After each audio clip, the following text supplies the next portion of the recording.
It is indeed 6:17 a.m. in the a.m. It's morning time. If you're not awake yet, get awake. And welcome to Sunrise. It's that time when we get ready to introduce our headlines queen with a song that we wrote for her.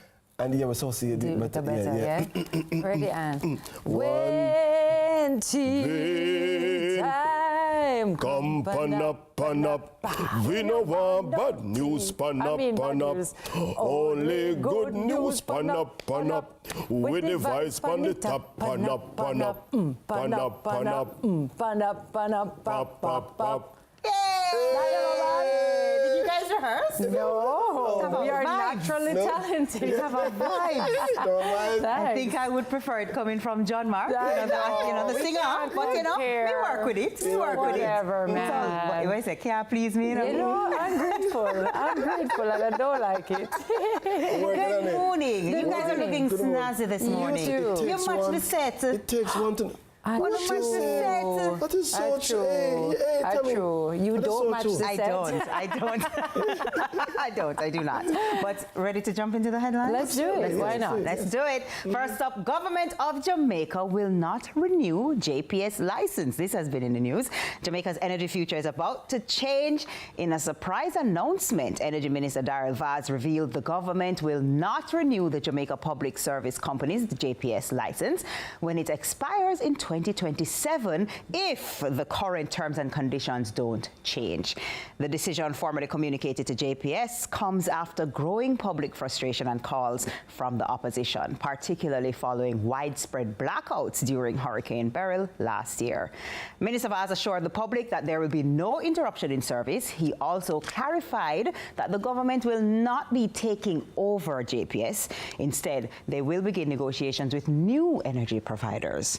Currently, JPS is a mix of foreign and local ownership, with Japan's Marubeni and Korea East-West Power holding the majority shares, alongside the Jamaican government. So the goal, according to Minister Vaz, is simple: to secure a better deal for the Jamaican people. This move signals major changes ahead for the island's electricity sector, and all eyes are now on who will power the future. Just give me the line. That's right. Yeah. That's right. No, listen, Jamaican's relationship with our electricity supply is a unique one. It's a one written about, spoken about, a one shared. So I got a little nervous when at the very beginning we said, but at the end, when I heard you read the part about a better arrangement for us. We all want a better arrangement, especially if it results in cost efficiency, if it results in us paying less for electricity, and we get more reliable service. That is it. Then we are into that cost efficiency, reliable service.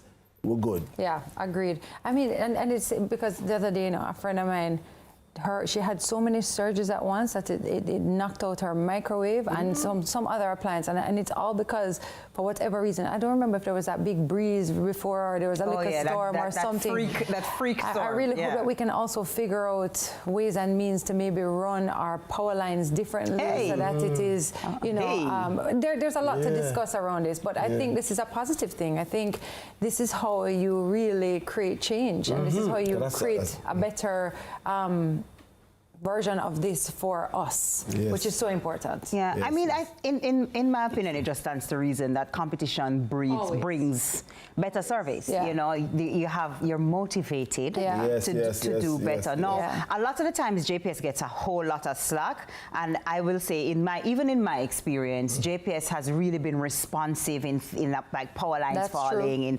fixing things as quickly as possible. Look at St. Elizabeth when there was the hurricane and everything was destroyed, and they kind of had to come in middle of the night. And so we know that JPS is, the workers are working, Yeah, man. The challenge is that the system, the price point, accessibility, speed of service, whatever. If there were another player in the field, the ball would have a little role, you know what I'm saying? So let's see how that goes, and let's see how we move forward with it. And I think Jamaica is excited. I think so too. I think so. All right. Next up, green hydrogen project launched. Jamaica is taking a major step towards a cleaner energy future. The nation is launching a regional initiative to develop a national strategy for green hydrogen. This initiative, backed by the United Nations Environment Programme and funded by the Green Climate Fund, aims to create an environment that encourages the development of a regional green hydrogen economy. Green hydrogen produced using renewable sources is a clean energy carrier, and Minister Matthew Samuda says this project is a national milestone. He highlighted the need for innovative climate solutions and emphasized the potential economic, environmental, and social benefits of green hydrogen. This project will support Jamaica's just energy transition, ensuring a fair shift to low-carbon economy. The goal is to accelerate the use of green hydrogen and reduce reliance on fossil fuels, paving the way for a sustainable energy future. So energy is in the news this morning. Forward thinking. Energy is in the news this morning. The dots have been connected with both news items too. Yeah. Because, I mean, when you think about it, this is a tropical country. We could power our electricity without the use of fuel and clean it up. Yeah, I think anything in this direction is good. I always like to see that we are doing things in this direction, going in this direction, because I always fear that we are, you know, sometimes behind the train and not on it. And I think it's really important that we get on this train early and continue on it. And I really love to see that charge happening, and I really hope we see more of it. Yeah, absolutely. It's Why Not Wednesday headline time. Fun time. Tammy's favorite reason to be here with me. All right. So ring around the rosy. Passengers stuck on 32-hour flight, which ended where they started. After several diversions and an overnight stay, 137 passengers flying with German airline Condor ended up back where they started in a 32-hour ordeal. So flight 1234, yes, that's the flight number, took off from Zurich on May 24 and was supposed to land in Heraklion on the Greek island of Crete about 2.5 hours later. However, after circling off the coast half a dozen times, it U-turned to land in the Greek capital, Athens, instead. Now, according to data from Flight Radar 24, it would be the first of 3 failed attempts to land in Heraklion.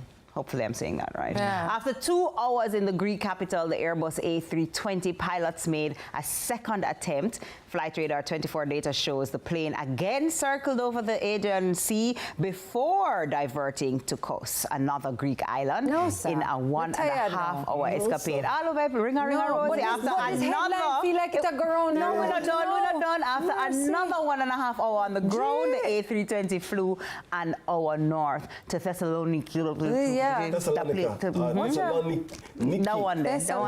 Where passengers stayed overnight. Now, in the morning, the pilots made a final attempt to reach their destination, and they again had to circle off the coast for half an hour before diverting once more to Athens. A couple of hours later, the plane left Greece for Zurich and landed right where they first departed. You see why sometimes it's a fitana yard? No, but Tami, the thing too, Tami, if you're in that plane, you can't complain too much. You better still you can't complain. You better still keep quiet. You can do it in a taxi, you can do it in a bus, But we're in a plane in the air. We would have complained, joke. With the Jamaicans? Yeah, man. Oh, you mean? We would have complained. Oh, when is what I was in a plane. What passed there already?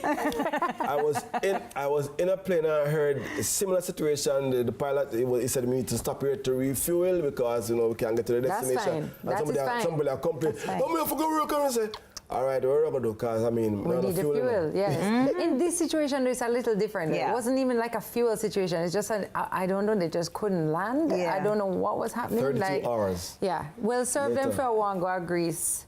Greece them did go? Yeah. No, I wonder if they fed them. I'm sure. I'm sure, yeah. Yeah, but do you think they had enough supplies for 32 32 You know, a hours? lot of these flights don't have food anymore. So better have your snack. Exactly. That's why my backpack with snack, you know.